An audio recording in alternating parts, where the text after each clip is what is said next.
Halo Pak. Iya Pak, ini mau saya revisi Pak. Iya sebentar ya Pak. Iya jam 5 hari ini Pak. Iya hari ini saya kirim Pak, bener Pak. Sesuai brief kemarin kan ya Pak ya. Iya siap Pak. Ini saya kirim Pak. Sebentar lagi ya Pak. Jam 5 Pak. 30 menit aja Pak. Iya. Oke Pak. Teleponin mulu, orang lagi kerja. Sebentar apa? Udah mulai? Oke. Ayo, siapa yang masih suka kayak gitu? Hari libur masih diteleponin sama klien, masih sering kejar deadline, masih di-mention di grup WhatsApp. Bukannya quality time bareng pacar, malah masih suka disuruh kerja. Coy, gua kasih tahu ya, kerjaan kan gak dibawa mati. Yang dibawa mati amal ibadah sama kita aja gak sih?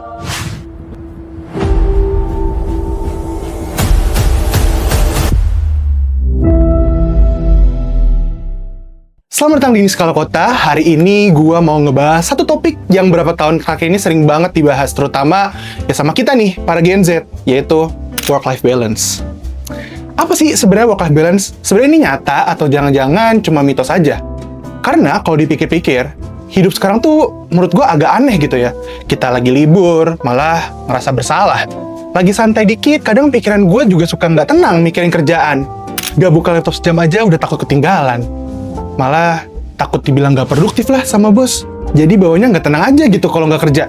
Dan ternyata yang ngalamin begini kayaknya bukan cuma gue doang deh Sobat Niskala. BPS mencatat perhatian masyarakat Indonesia terhadap isu kesehatan mental meningkat tajam sejak pandemi. Masalah perilaku dan emosional lebih banyak ditemukan pada kelompok ekonomi lemah, perempuan, pekerja informal, dan masyarakat pedesaan.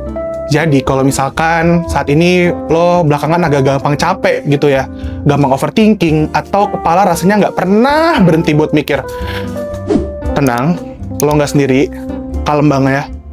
Dan ini bukan berarti lo lemah ya, Sobat Niskala. Karena menurut WHO, sekitar 15% orang usia produktif hidup dengan gangguan mental. Bahkan, depresi dan kecemasan menyebabkan hilangnya sekitar 12 miliar hari kerja setiap tahunnya. Dan yang bikin gue kaget, WHO sama ILO menemukan kalau orang yang kerja lebih dari 55 jam seminggu punya risiko terkena penyakit stroke lebih tinggi 35%. Tuh, lu bayangin, 35% lo bisa kena penyakit stroke. Gue sih ngeri banget ya kalau misalkan udah ngomongin kesehatan kayak gini. Kalau sampai udah ngorbanin kesehatan kayak gini, masa yakin lo bener-bener mau kerja terus-menerus? Tapi soal gimana kita bisa atur dan manage pola hidup kita supaya bisa seimbang antara pekerjaan dan kualitas hidup kita sebagai manusia. Tapi, Sobat Niskala, gue mau tanya deh. Kayaknya hampir semua orang pernah nggak sih ngerasa kayak ada di fase yang kayak males gitu rasanya kerja. Kayak bangun pagi tuh gue udah capek gitu bawaannya. Laptop baru dibuka, bawahnya udah pengen gue tutup lagi tuh laptop. Dan yang paling parah, kadang kerjaannya juga sebenarnya kita suka, tapi kayak jadi beban gitu sama kerjaan kita. Dan biasanya kalau misalkan udah cerita kayak gitu, pasti ada aja nih temen gue yang bilang kayak, udah bro, lu healing aja, healing gitu. Kayak liburan kayak kemana gitu. Ke Bali lah, kita have fun, kita party. ya sebenarnya sih ya, nggak salah juga sih kayak gitu. Nah, emang healing itu kadang penting juga buat kita. Tapi masalahnya, kadang bukan itu, karena gimana kita mau healing cuy, kalau misalnya kerjaan aja kita belum beres. Mau staycation, yang kepikiran apa? Boro-boro makanan, tapi deadline yang kita pikirin. Mau nongkrong, lu pasti kepikiran kan sama revisi kerjaan dari bos lu yang... Bahkan kadang kita sendiri juga nggak enakan. Ntar dulu deh, kerjaan gue kayak belum kelar deh. Kayaknya gue nggak bisa nih kalau misalkan gue santai terus. Tapi ujung-ujungnya apa? Lu pasti nggak jadi istirahat. Lu nggak jadi liburan. Ya udah deh, nikmatin aja kata-kata gue. Padahal WHO sendiri tuh bilang, kalau misalkan burnout itu memang kondisi akibat stres kronis di tempat kerja yang mungkin nggak berhasil dikelola sama setiap karyawannya. Kerjaan yang dulu bikin kita semangat, sekarang malah bikin kita capek. Dan parahnya, imbasnya ke performa kita malah jadi kayak jelek terus di mata bos gitu, karena kita nggak produktif. Dan menurut Kementerian Kesehatan, penyebab burnout itu ternyata bukan cuma karena kerjaan yang banyak nih Sobat Niskala. Ada target yang nggak masuk akal, ada lingkungan yang toksik parah gitu, dan kurangnya apresiasi dari atasan. Dan menurut gue ya, namanya kerja kan capek, ya wajar, namanya juga kita kerja. Tapi kalau misalkan sampai kehilangan rasa antusias buat hidup, mungkin itu saatnya kita berhenti dan tanya ke diri kita sendiri. Sebenarnya gue capek karena kerjaannya atau karena gue udah terlalu lama nggak ngasih kesempatan diri gue buat bernapas. Tapi setelah gue pikir-pikir, kadang tuh salah paham nih sama konsep yang namanya work-life balance. Kita mungkin anggap work-life balance itu ya udah kerjanya sedikit, ya kita lebih banyak istirahat gitu. Padahal ya bukan begitu konsepnya. Work-life balance itu kondisi di mana kita bisa meningkatkan produktivitas kita dalam bekerja dengan mempertimbangkan aspek me time, social time, dan juga work time. Dan teori ini disebut three-dimensional best life balance concept.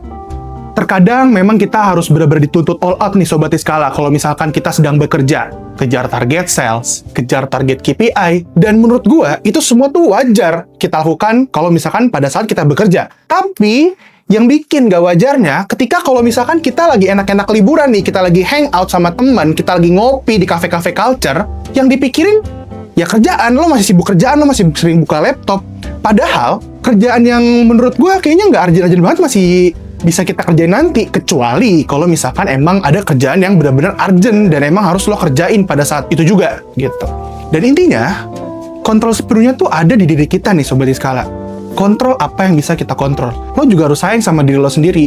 Jangan sampai kesehatan mental lo terganggu cuma gara-gara pekerjaan yang bisa bikin buat lo stres. Makanya di sini gue sangat menyarankan nih untuk Sobat Iskala untuk bisa memanage waktu supaya ya semuanya bisa terasa balance. Ketika di jam kerja, ya lo emang harus all out, produktif, dan maksimal. Jangan sampai nih, lo udah sampai kantor, lo malah asik ngobrol nih sama teman-teman lo, atau misalkan sama ngegosipin rekan kerja lo lah, ngegosipin bos lo. Ya ujung-ujungnya lo nggak bakal bisa nyelesain pekerjaan lo.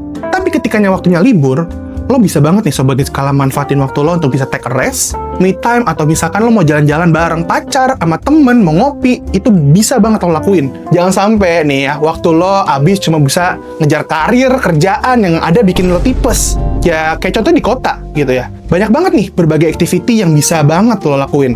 Lo bisa banget ikut komunitas lari, padel, atau bola, atau hal-hal lain yang bisa bikin lo bahagia.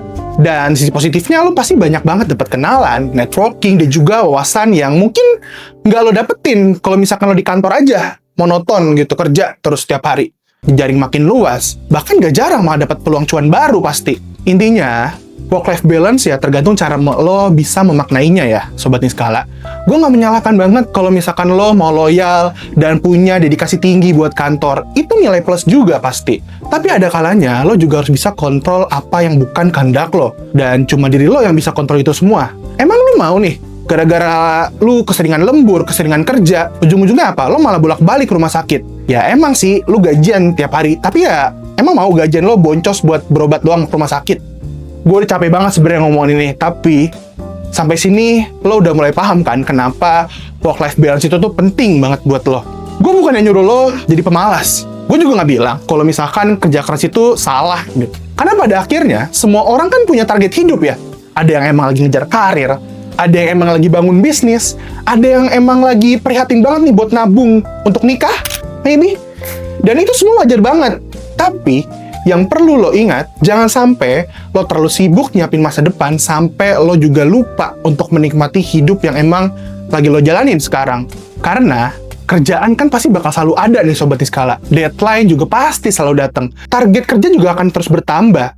Tapi tenaga lo, waktu lo, dan juga kesehatan lo itu nggak bisa diganti cuy. Tapi kalau misalkan emang hari ini lo lagi capek, gue cuma mau bilang, lo coba deh ambil nafas perlahan, dan coba dah istirahat aja sejenak buat nenangin pikiran, mental lo, perasaan lo, batin lo. Karena ya, hidup kan kita bukan cuma soal kerja dan juga karir ya, masih banyak banget hal lain yang bisa lo nikmatin. Dan mungkin gue mau nanya nih satu pertanyaan ke Sobat Iskala. Lo sekarang masih kerja untuk hidup atau jangan-jangan lo udah mulai hidup ya cuma untuk kerja aja gitu? Coba dong tulis di kolom komentar. Gue penasaran nih, apalagi para Gen Z, gue pengen tahu nih, apa sih makna work-life balance menurut Sobat-Sobat Iskala? Jangan lupa like, komen, dan share. Dan sampai jumpa di video selanjutnya.